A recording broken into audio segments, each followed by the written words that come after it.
behold, I send you Elijah, sent forth to gather all the riders. And I'm not talking about vehicular ones who submit to the God and been raised perpendicular. So why did Musa have a hard time civilizing? They lost their knowledge of self and didn't realize that BC they began to live a beast life. AD, same thing, call it street life. Now look at this. America right now is leading the nations of the West. England, the European Union, even Japan, and some other nations against what? Mr. Farad knew that America was going to lead the fight against Islam.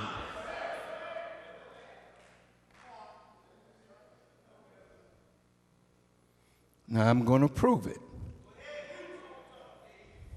Do you really think America wants peace? Let me show you how America is preparing for the great war which she has already lost. It's just a matter of time now. Do you see what's happening to your country? I'm talking now to the citizens of America. Oh, let me get to it. I'm going to keep that up for me. Now, listen. Do you think that the wise in America did not know that a showdown was coming between them and your God? Let me show you how they're preparing. See, Satan already knew that he was going to be uncovered. Does the Bible say that? Yes. 2 Thessalonians, that day shall not come, except there be a falling away first, and the man of sin be revealed, the son of perdition. Who is the man of sin? Now look at that name. Which one will survive the war of Armageddon? In 1972, in this very place, the Honorable Elijah Muhammad went into that word. Let's look at it. The first three letters, not this. Your arm is your strength, but it represents arms and armies. Armageddon. Armies, he said, gathered together for the doom. Armageddon. Now all the armies of the earth now are getting ready. Let me go right into that. Now, my dear Christian family, I hope that you will not say that we are enemies of Christians, because the Quran does not say that. The Quran says those who are Christians and those who are Jews and those who are Sabians, those who believe in Allah in the last day, they have their reward from their Lord, and there is no fear for them, nor shall they grieve. If you follow Jesus as Jesus would have you follow him, you don't have to be afraid in an hour like this. I'm saying this to Christians who are white or non-white. But you can't play with Jesus,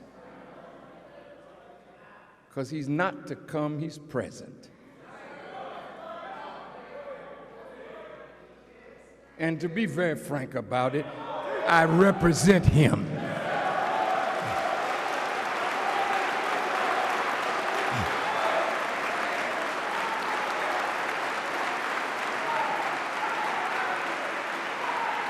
Haven't you ever noticed when I preach Jesus, pastors say, boy, he preaches Jesus better than we do sometimes.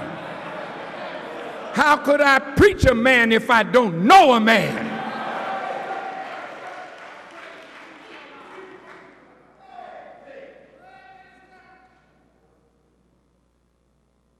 I could tell you a vision that I had. I think I will. I know that the wicked are calling me nuts, and he's gone over the bridge. Well, okay. I'm going to deal with that in a second. But look at this, and I want to deal with those who call me nuts. They've been getting a pass, but not after today.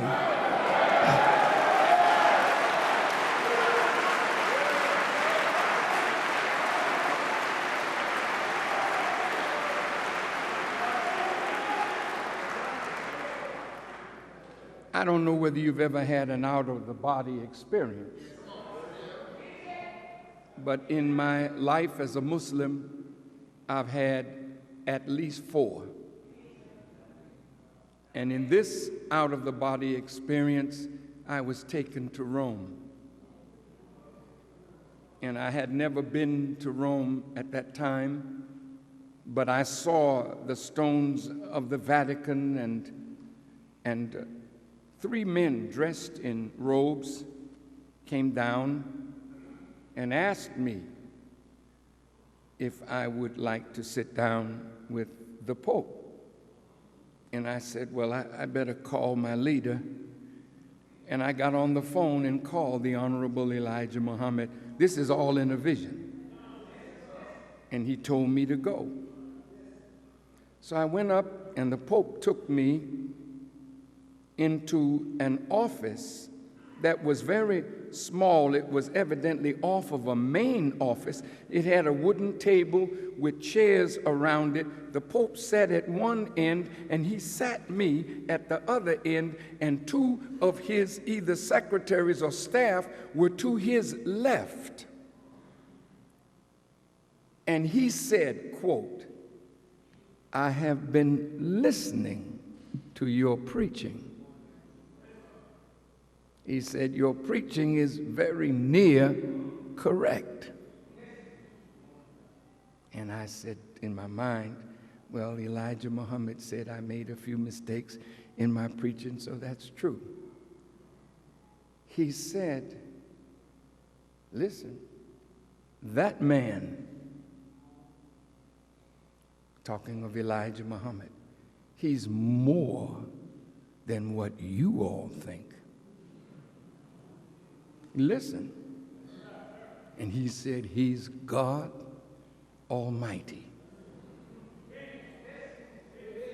And then he looked at me and said, and you're in the book too. I knew exactly what he was talking about. He mentioned the book of Daniel. And then he said, I want you to give him a gift from me. And he went in the cabinet to his left and took out a black box. And in it was a black pearl that was the size of an egg. And he said, give this to him. He'll know what it means. In the experience, I came back to Chicago to see the Honorable Elijah Muhammad, and when he came out, I fell to my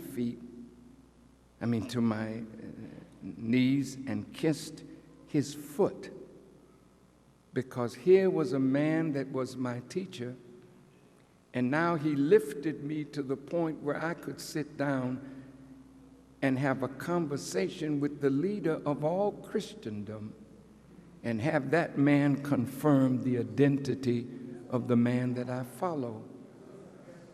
Now, what he was actually saying, without saying it, he said, and you're in the book also.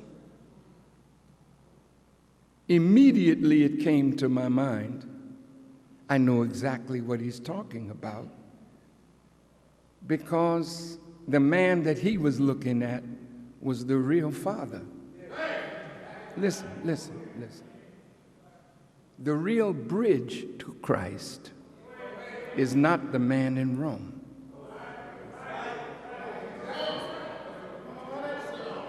Just listen, just listen. You've never heard me say this before. I came to the Honorable Elijah Muhammad. Now this division is over. Now I go to his table, and around him are some of his laborers, secretaries, and I mentioned to him my experience, and the only thing I left out, because of who was around the table, the part that he said, and you're in the book also. I left that out. He took a spoon and he hit the glass. The glass is crystal, so it rang like a bell. And he told everybody at the table, listen to what he's saying. In that dream, I gave him the gift from the Pope. He took it in his left hand, and then he threw it to the side. And he said, he's trying to make peace with me. He said something else, but I won't quote it now.